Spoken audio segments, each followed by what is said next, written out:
What's up, everybody? It's Tegan with Worldwide Golf. We're going through the new Opus line of wedges from Callaway. We're going to figure out our gapping. Here we go.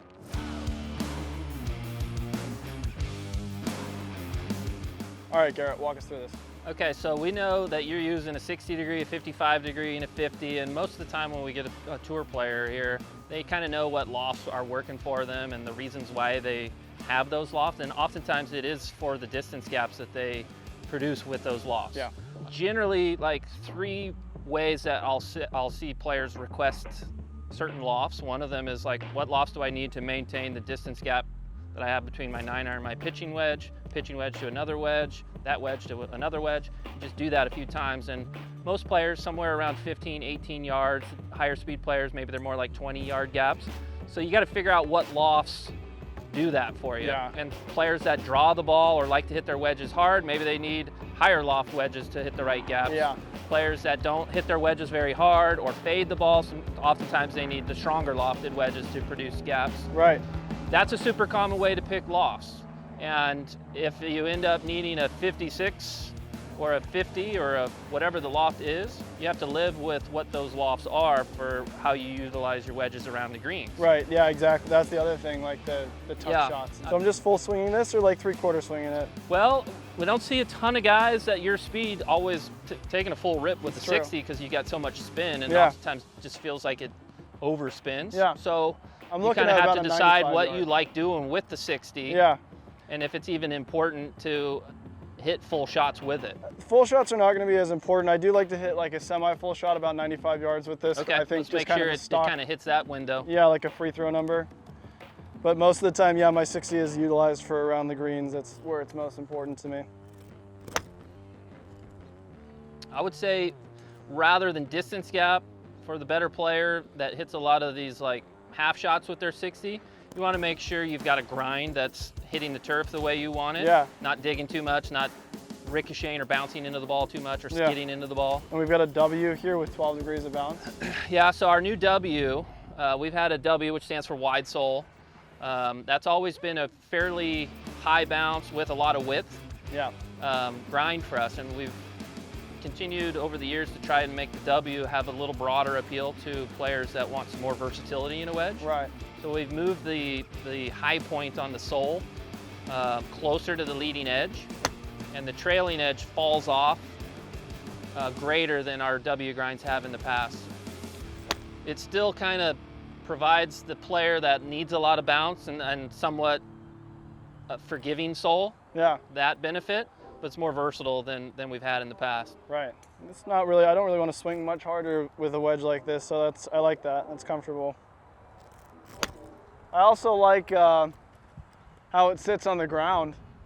It's nice. It's got 12 degrees of bounce, but I don't really feel like it's too lifted or anything like that. Leading which edge is- doesn't It sit off doesn't the bother ground me. too high. That's the main thing for me with wedges too. I do not want to feel like I have to close anything down when I get to the ball to like dig that, get it under the ball or anything like that. It looks like this sole passes the test on these longer shots. Yeah. You'd want to further assess it as you get closer to the green and start hitting some of the little delicate pitch shots, Yeah. open face, Yeah, for tight sure. lie, For sure. a bunker shot as well, and kind of see if it, plays Checks those the way you boxes. want it Yeah, to. exactly. If it starts bouncing too much or sits too high off the ground, the leading edge that is, when you Yeah. open the face, that's when we start going to some of the narrower sole or lower bounce options. Very cool.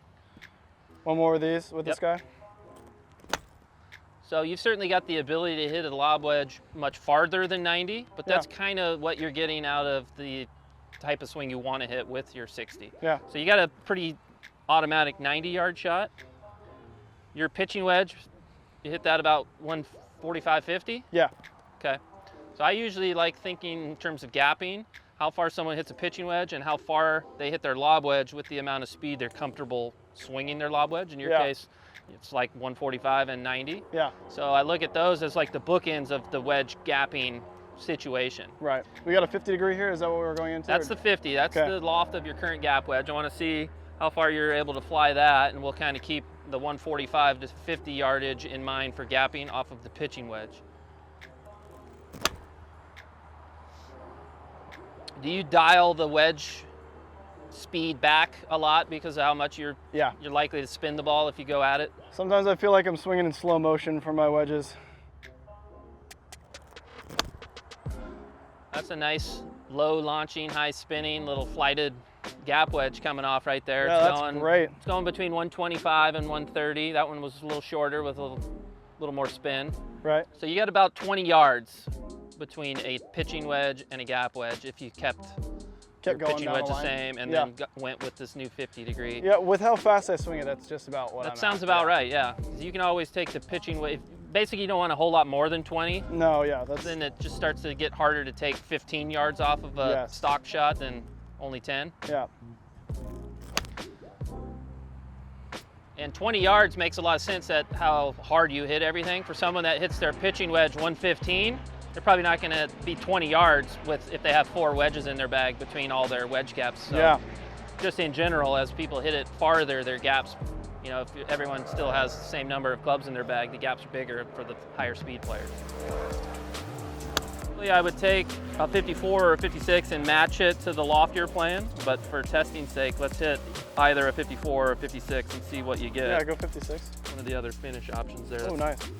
That's an S grind. You're hitting S grind in the 50 as well. I noticed That's that. kind of our everything grind, if you will. like it, yeah. It's narrow enough to not bounce for someone paying attention to too much bounce on a wedge, and it's got enough bounce to not dig for someone that's kind of steep. I think it's our best grind. It's a very good medium, yeah. Got like around 105, That was 100. 100. 10,000 RPMs of spin. Good. A lot of spin. So that's not only 100 in the air, but you're gonna walk up to the ball, mark the ball, and then walk further Yeah. to fix Fix the the ball divot. mark. Yeah. And typically we'll see with the high speed players like yourself that lean the shaft forward, flight everything down, spin the ball a lot. If their smooth swing is a little bit farther in distance gap from the gap wedge, they often don't want to just hit it harder to hit it farther, Because then it's just because then it sending spins more and they often feel like they don't have as much control on when the ball hits the greens. Right. So you're in that 100 to 105 territory. It's a little bit bigger gap between this and the 50 than the 50 was from your pitching wedge, but only slightly. Yeah. So it would either be to fill that gap and feel like it gets the same. It would either be Stronger loft. stronger by a degree or go to a 54. Right. And then those would be your lofts. Yeah, I'm not. And then you'd have like a 90 with the lob wedge. Right now, this 56, the way you like hitting your wedges, is a little too close to the lob wedge, too far from the gap wedge. Right. So I got the 54 here. Let's see a couple swings. Yeah, let's give it a with try with it. 54. See if that starts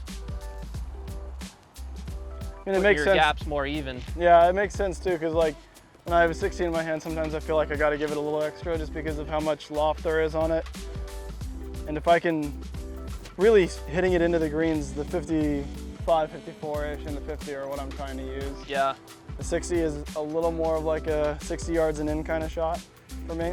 Yeah, and if you end up on the course feeling like the 54 goes a little too far, the way you kind of cover the ball and lean the handle forward, it would be a better adjustment after you get your wedges to probably take the 54 and bend it to 55, Yeah. assuming 55 is the perfect loft, because that adds a little bit of bounce. Yeah. Compared to getting the 56 and then realizing you need at 55, you might get that leading edge starting to hit the ground a little bit more than you might want. Right. If Yeah. you were kind of a picker, meaning not taking the divots with these little short shots, maybe it's a different story, but Sure. knowing how you are kind of de-lofting everything to hit these flighted Compressing shots, it, yeah. I like the idea of if you did need 55, the 54 being bent to it, adding 1 degree of bounce. But it looks like this loft on these shots that you're hitting produces the gaps that make the most sense for you. Yeah, I 20 agree. yards and times 2. I agree. It's nice.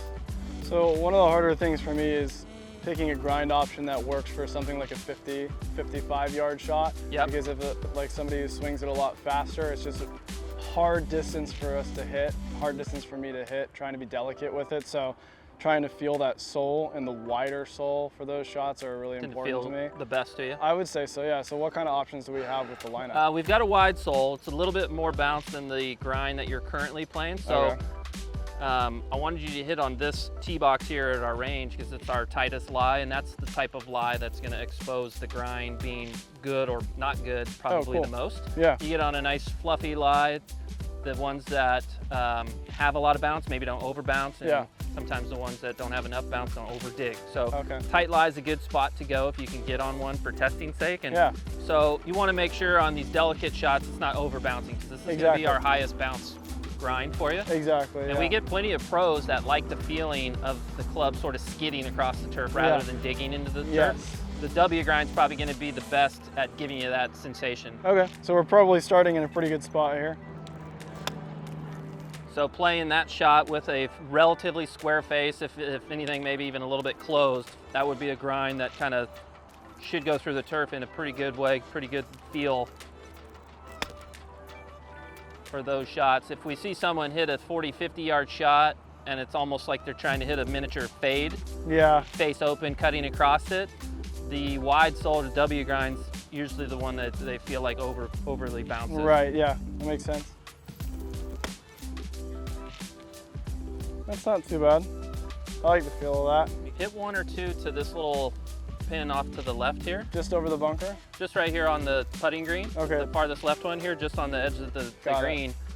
And I want to see the highest, softest shot that you would try and hit to that pin if you had to, you know, land it on the green with some spin. Yeah, for me, I'd open the stance and open the face a little bit accordingly.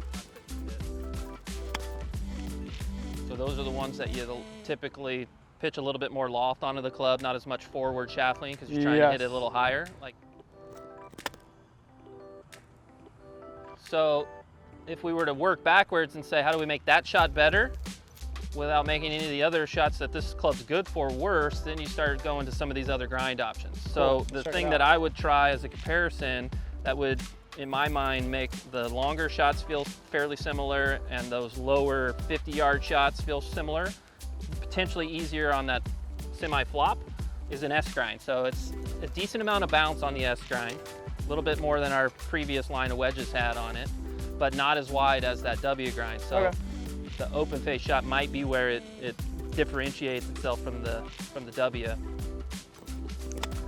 I doubt that the cameras are going to pick up a whole lot of the sound of the club hitting the turf and striking the ball at the same time, but as we work with players on wedges, oftentimes the sound is like the most important acoustics thing are to kind so of important, gauge whether you've got a good bounce for you or not. Yeah, I mean, this one feels like it's doing that glide through the turf kind of thing. You can see that one came out lower with more spin. Yeah. That's typically what we would see as you start narrowing up the sole or reducing the bounce a little bit on these tighter lie shots. Yeah. So significantly lower, more spin. I like that.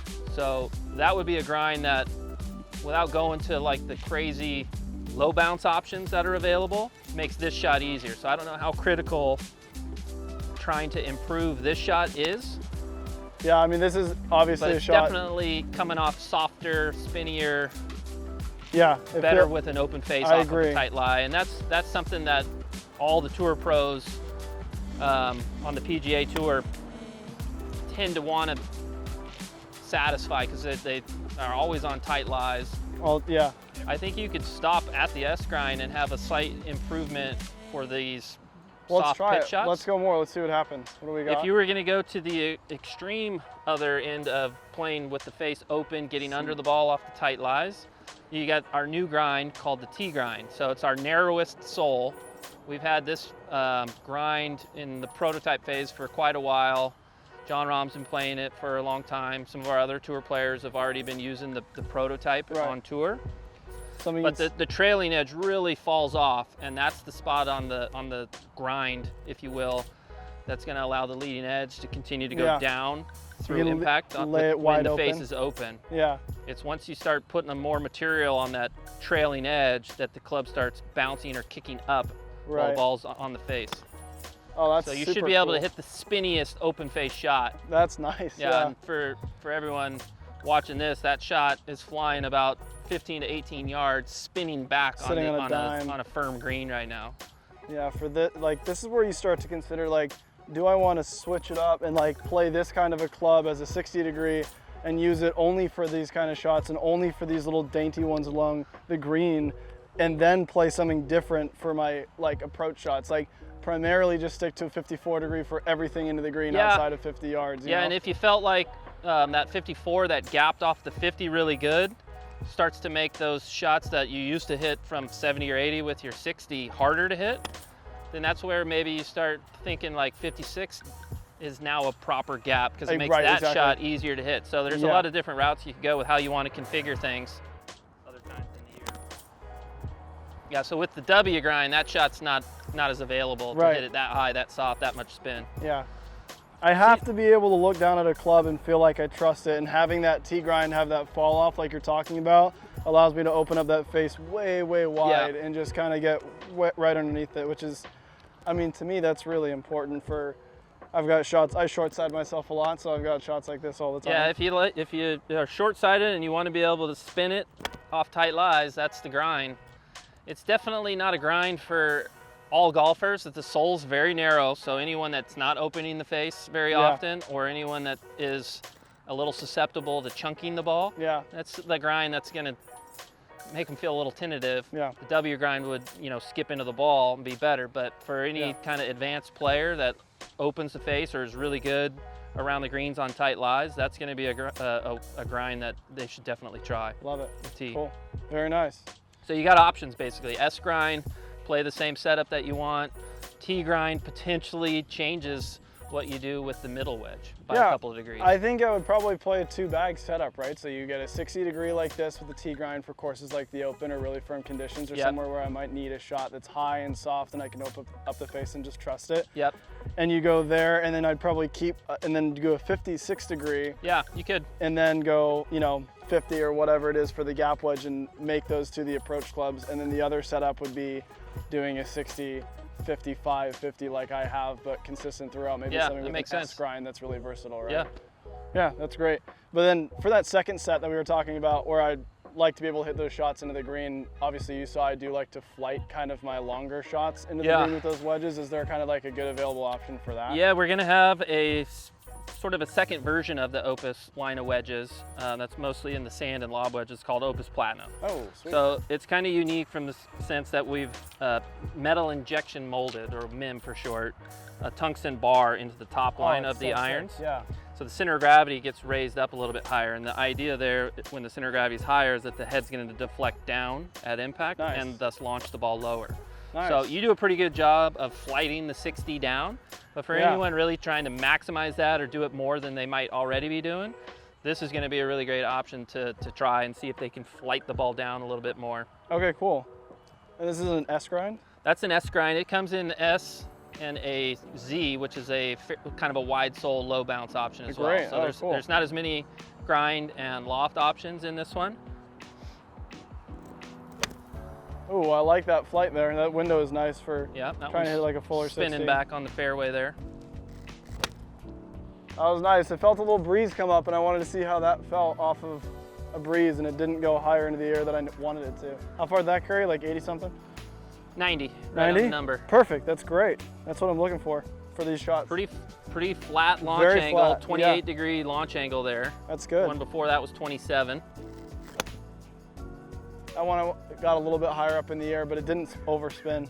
Yeah, I would expect to see the spin be good on both wedges, and then just your launch angle be a touch flatter with these platinum wedges. And the shots where you'd notice it maybe the most are maybe the closer you get to the green, the more you can kind of flight things down. Around 90, and then like the half with this would probably be, or 3/4 be around 83 or 80. Maybe 78. We saw plenty of full. This would be like the 3/4 swing with that. I want to see if we get that same flightedness or if it's too much. Oh, that's nice. Nice. And then just capping it off on those like 55 yarders that we were hitting earlier to see how that reacts with this club.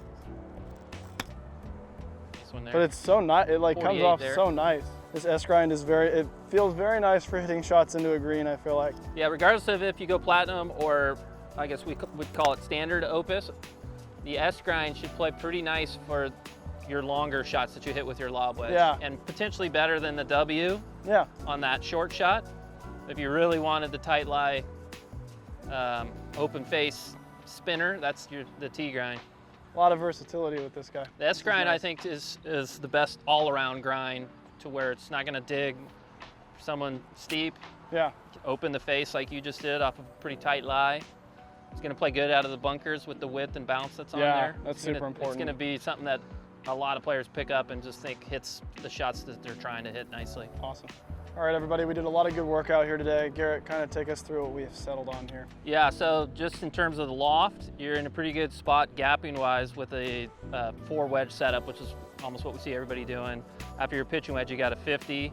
Gap's about 20 yards off of the pitching wedge. 54, it's a little stronger loft than you had in your last setup, only by a degree, but that filled the gap off of the gap wedge a little bit better, spaced it out evenly. And then the 60 degree, we're making a slight change there with the assumption that you want to really optimize your ability to hit the open face shot off these tight lies and maximize your spin, minimize the bounce going through the turf when the face is open.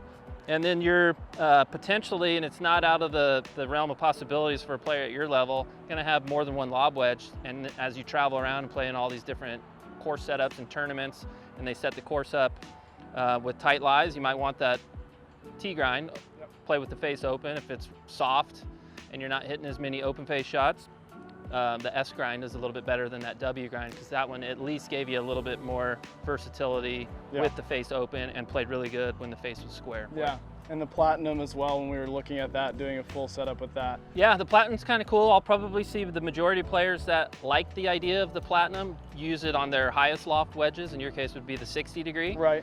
That definitely brought the flight down a little bit there, reduced your carry by a couple of yards. Yeah. But so consistently, right, throughout definitely, each kind of shot we were trying to hit. Whether it was your more full shot or your more half shot, the type of shots you hit with the 60, that hit a real flat, flighted shot, which is kind of the idea behind raising the center of gravity with that memmed tungsten insert. Very nice. And obviously, everything we did here today is extremely crucial. The fitting process, everything, whether you're an advanced player or just getting started. So make sure to check out the new Opus line of wedges from Callaway. Go get fit today. Check out a Worldwide Golf retail location near you, or go to worldwidegolf.com.